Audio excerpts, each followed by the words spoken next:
1 મિનિટનો કુકિંગ મંત્ર. કોઈ પણ ટાઈપના સ્ટફ પરાઠા આપણે ઘરે બનાવતા હોય, એટલે એ આલુ પરાઠા હોય, કાચા કેળાના પરાઠા હોય, વટાણાના પરાઠા હોય કે પનીરના પરાઠા હોય, તો આ કોઈ પણ ટાઈપના પરાઠા બનાવીને ત્યારે જ્યારે પરાઠાને વણીએ ને ત્યારે એ ફાટી જતા હોય છે. તો આવું ન થાય એના માટે શું કરવું જોઈએ?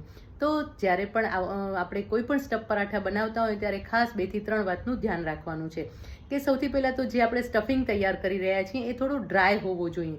એટલે કે તમે વેજીટેબલ પરાઠા બનાવી રહ્યા છો તો વેજીટેબલની અંદરનું જે પાણીનું પ્રમાણ છે એ તમારે સાંતળી અને એને બાળી લેવાનું છે. અને એને થોડું ઘટ્ટ કરવા માટે, એટલે કે એને થોડું થીક કરવા માટે તમે એની અંદર કોઈ બાઇન્ડિંગ એજન્ટ ઉમેરી શકો છો. એટલે કે કાચા કેળા કે બટેટા ઉમેરી શકો છો. એના સિવાય તમે કોઈ ડ્રાય ઇન્ગ્રીડિયન્ટ્સથી કરતા હો, એટલે કે પનીર અને ચીઝને તમે લઈને કરતા હો, એની અંદર થોડા પ્રમાણમાં વેજીટેબલ એડ કરતા હો, તો એ ડ્રાય જ મિશ્રણ તૈયાર થતું હોય છે. પણ વેજીટેબલવાળું જે મિશ્રણ હોય એને થોડું ડ્રાય કરી લેવાનું છે. સપોઝ કે કાચા કેળા કે તમે વટાણાના પરાઠા બનાવી રહ્યા છો, એમાં કાચા કેળા કે બટેટા નથી એડ કરતા, તો તમારે એની અંદર થોડા પ્રમાણમાં પૌવાનો પાવડર ઉમેરી દેવાનો છે, તો પણ વધારાનું પાણી એબ્સોર્બ થઈ જશે. આ તો થઈ સ્ટફિંગની વાત. એના સિવાય જ્યારે તમે કણક તૈયાર કરો ત્યારે પરાઠાની કણક, એટલે કે સ્ટફ પરાઠાની કણક જે છે એ હંમેશા ઢીલી તૈયાર કરવાની છે.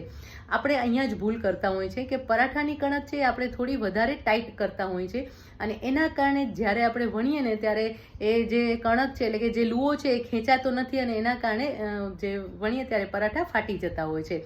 તો જો તમે કણક ઢીલી રાખશો તો એને તમે સરસ હાથેથી ફેલાવી શકશો. ફેલાવીને એની અંદર સ્ટફિંગ પર ભરી લો અને પછી એનો સરસ લુઓ વાળી અને વણશો તો એકદમ પરફેક્ટ એવા સ્ટફ પરાઠા તૈયાર થશે. અને એ પણ બારે મળે છે ને એવા જ એકદમ સરસ મોટા પરાઠા તમે તૈયાર કરી શકશો.